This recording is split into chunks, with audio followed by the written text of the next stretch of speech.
అలానే full fee reimbursement, ఎంత చదువుకున్నా కూడా ఫుల్ ఫీజు రియంబర్స్మెంట్ కానీ, అమ్మఒడి కానీ, స్కూల్స్ ని అద్భుతంగా తయారు చేయడం కానీ, పిల్లలకి చక్కగా ఫుడ్ పెట్టడం కానీ, యూనిఫామ్ కానీ, బుక్స్, వాష్రూమ్స్ కానీ ప్రతి ఒక్కటి కూడా, అలానే ప్రైమరీ హెల్త్ సెంటర్స్ కానీ, అర్బన్ హెల్త్ సెంటర్స్ కానీ, గవర్నమెంట్ హాస్పిటల్స్ కానీ రెనోవేట్ చేయడం కానీ అద్భుతమైనటువంటి వ్యవస్థను తయారు చేసినటువంటిది. అలానే వ్యవసాయానికి వచ్చేటప్పటికి ఆర్బీకే వ్యవస్థ తీసుకురావడం కానీ, సచివాలయ వ్యవస్థను తీసుకురావడం కానీ, అలానే అనేకమైనటువంటి జలయజ్ఞంలో మిగిలిపోయినటువంటి ప్రాజెక్టులను పూర్తి చేయడం కానీ, అలానే వృద్ధులకు సంబంధించి సుమారుగా 66 లక్షల మందికి, అంతకుముందు 30 లక్షల మందికి ఇస్తుంటే 66 లక్షల మంది వృద్ధులను గుర్తించి అర్హులైనటువంటి ప్రతి ఒక్కరికి కూడా పెన్షన్ ఇచ్చినటువంటి మన జగన్మోహన్ రెడ్డి గారి పరిపాలన చూసాం.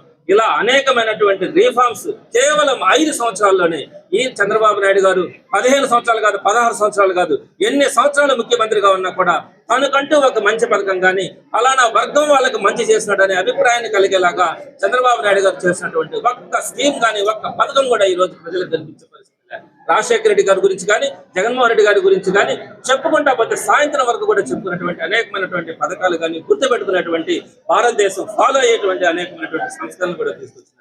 కాబట్టి ఈ రోజు ప్రజలందరూ కూడా కోరుకుంటా ఉన్నారు, 10 సంవత్సరాల కష్టాలను చూసినాం, మరో 3 సంవత్సరాలు కూడా కష్టాలను చూడడానికి సిద్ధంగా ఉన్నాం. కానీ జగన్మోహన్ రెడ్డి గారిని మరొకసారి ముఖ్యమంత్రిగా చేసుకోవాలా, ఈ సమాజానికి కానీ, ఈ రాష్ట్రానికి కానీ మంచి జరగాలంటే తప్పకుండా కూడా జగన్మోహన్ రెడ్డి గారు మరలా ముఖ్యమంత్రి కావాలని ఈ రోజు ప్రతి ప్రజలు కూడా, ప్రజల్లో ప్రతి గుండె కూడా అదే విధంగా కోరుకుంటా ఉంది. కార్యకర్తల నాయకులు అయితే తప్పన పడతా ఉన్నారు. కావాలి ఎప్పుడు జగన్మోహన్ రెడ్డి గారి పరిపాలన చూస్తామన్నా కూడా అందరికీ ఒక భరోసాని ఇస్తా ఉన్నాం.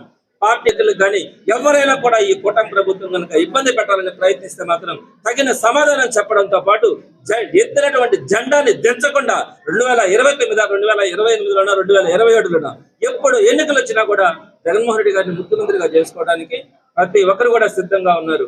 ఈ రోజు ఈ ఆవిర్భావ దినోత్సవం సందర్భంగా ప్రతి ఒక్క నాయకుడి ఆశ కూడా అదే.